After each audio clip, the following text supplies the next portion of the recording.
something new began to settle in my heart as I lingered in the unfolding meaning of Paul's words.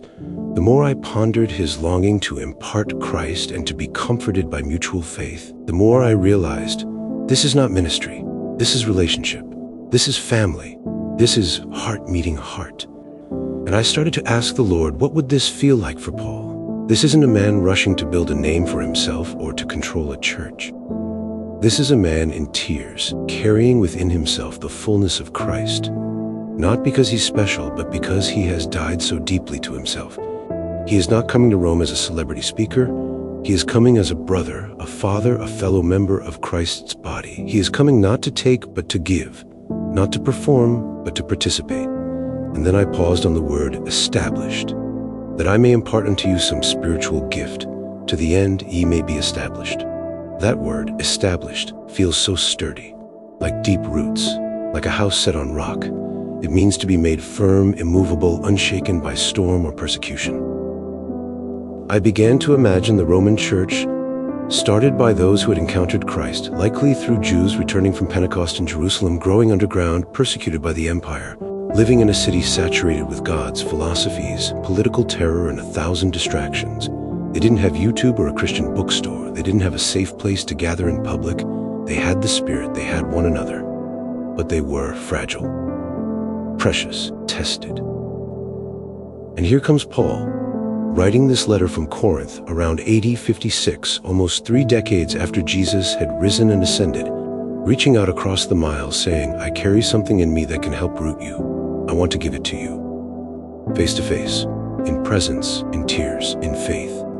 That is what established looks like. And I began to feel it. This is the heart of Jesus, not just Paul. This is what Jesus still does today. He longs to establish his people, not just teach them, not just rescue them, but to root them, to plant them deep in himself.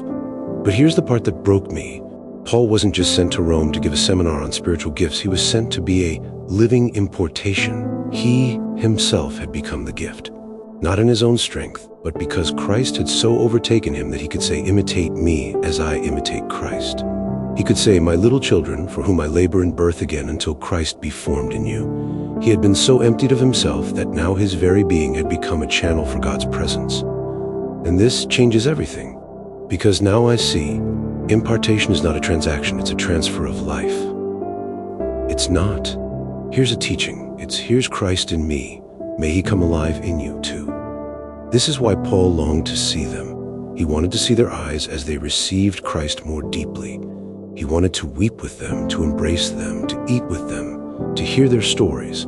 He wanted them to feel not just doctrine, but the fire of a life crucified with Christ and raised in power. He wanted to be near them so that heaven could move through him into them. It wasn't that the Romans had nothing. No, they had faith, strong faith. They were known for it throughout the world. But Paul saw something was still missing, the establishing, the root system, the deep anchoring of Christ through face-to-face fellowship and mutual comfort. And oh, how I relate, because sometimes I feel like I have faith, I have knowledge, I have truth, and yet I still long for something deeper. I long to be established. I long to be rooted in Christ through the tears, the fire, and the fellowship of others who carry him too. And I want to be one who carries him, not to impress, not to dominate, but to impart, to walk into a room and let Christ pour through me, to speak and let his words shape the soul of another, to pray and let his Spirit grow through me, to sit quietly and let his comfort wrap around someone else, like Paul, like Jesus.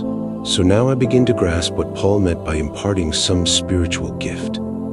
Not a collection of talents, not a show of miracles, not even a list of supernatural powers. It was deeper. It was Christ himself, alive, burning, overflowing through Paul's being, transmitted through presence, through prayer, through the love that had possessed him. And I noticed something tender, almost hidden in the grammar. Paul didn't say gifts, plural. He said gift, singular. That struck me. Why? Because Paul wasn't planning to host a spiritual gifts workshop when he arrived in Rome. He wasn't saying, let's find your personality type and match it to a gift. No. He was longing to impart the one true gift, Christ. Every other gift flows from him. The healing, it's Christ's compassion. The prophecy, it's Christ's voice. The wisdom, it's Christ's mind. The discernment, it's Christ's purity. The faith, it's It's Christ's unwavering confidence in the Father. The spiritual gift Paul longed to impart was the very life of Jesus, alive and formed in them just as he was in Paul. This isn't just theology to me anymore. It's not even just doctrine. It's beginning to become vision. I can see it. I can feel it. Paul wasn't offering them something he learned. He was offering them someone he had become one with. And then I was hit with this analogy. It was like a candle lighting another candle. The flame is not diminished when it touches another wick.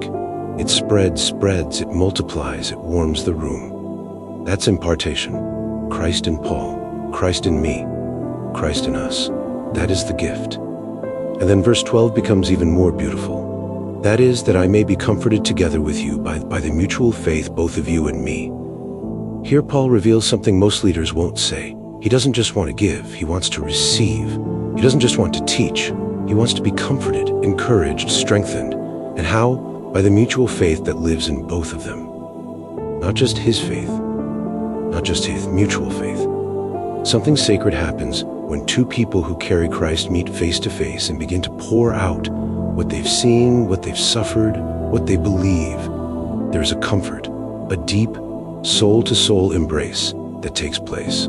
This is not the comfort of easy answers. It's the comfort of shared flame, of saying, you've been through the fire too? Yes, but he was with me in it. Me too. This comfort is the fellowship of Christ's sufferings, matched by the fellowship of his Spirit.